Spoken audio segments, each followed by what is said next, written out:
जय जय रघुवीर समर्थ. सार्थ श्री दासबोध. दशक 2 समास 4 भक्तिनिरूपण. या समासात श्री समर्थांनी नरदेहाचे महात्म्य सांगितले आहे. नरदेहाची प्राप्ती अत्यंत दुर्लभ आहे. म्हणून माणसाने भगवंताची भक्ती करून नरदेहाचे सार्थक करावे. श्री समर्थ रामदास स्वामी भक्ती करायला सांगतात. भक्ती म्हणजे केवळ मूर्तीपूजा नाही. देवाची भक्ती म्हणजे देवासारखे सद्गुण अंगी बाणवावेत असे समर्थ सांगतात. ज्या माणसामध्ये सद्गुण नाहीत तो माणूस जिवंत प्रेत आहे असे म्हणतात. म्हणून ईश्वर प्राप्तीसाठी भक्ती करून जन्म सार्थकी लावावा असे श्री समर्थ रामदास स्वामी तळमळीने सांगतात. आपण समास 4 ऐकणार आहोत. त्याआधी माझी सगळ्यांना विनंती आहे की सगळ्यांनी आराध्य चॅनलला सबस्क्राईब करा. व्हिडिओला लाईक, शेअर आणि कमेंट करायला विसरू नका.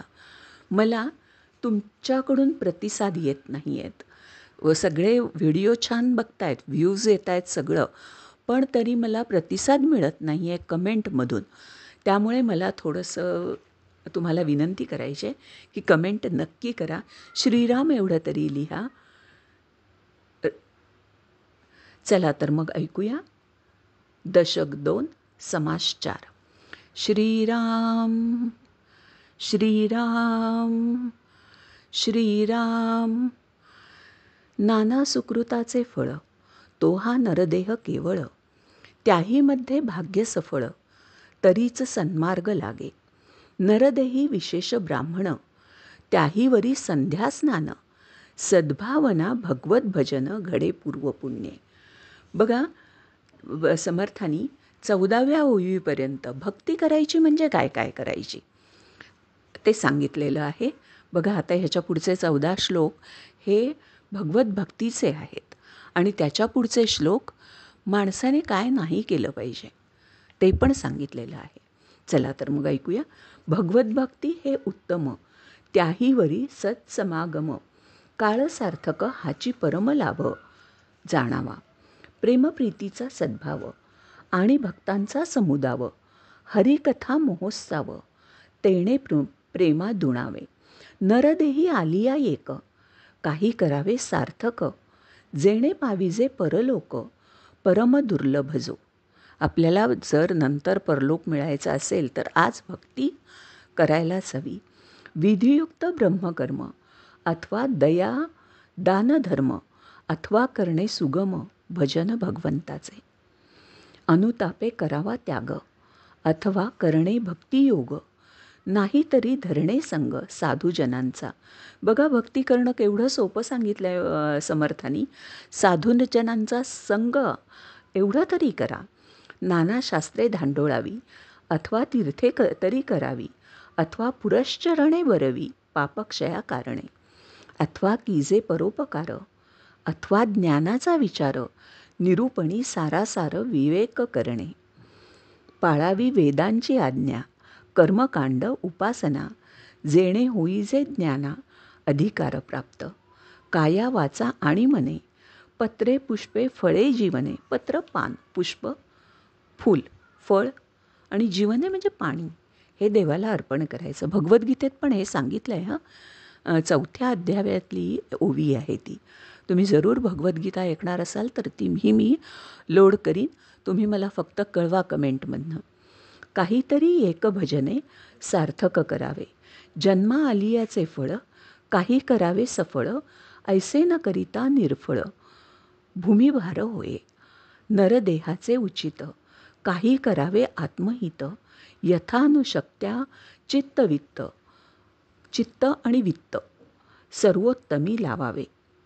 जे काहीच जो न धरी मनी तो मृतप्राय वर्ते जनी. जन्मा येऊन तेणे जननी वायाचं कष्टविली. बघा, ह्याच्या पुढे काय मनुष्याने पुढील कोणत्या गोष्टी केल्या नाही पाहिजेत असं पण सांगितलेलं आहे. आता पुढे बघा.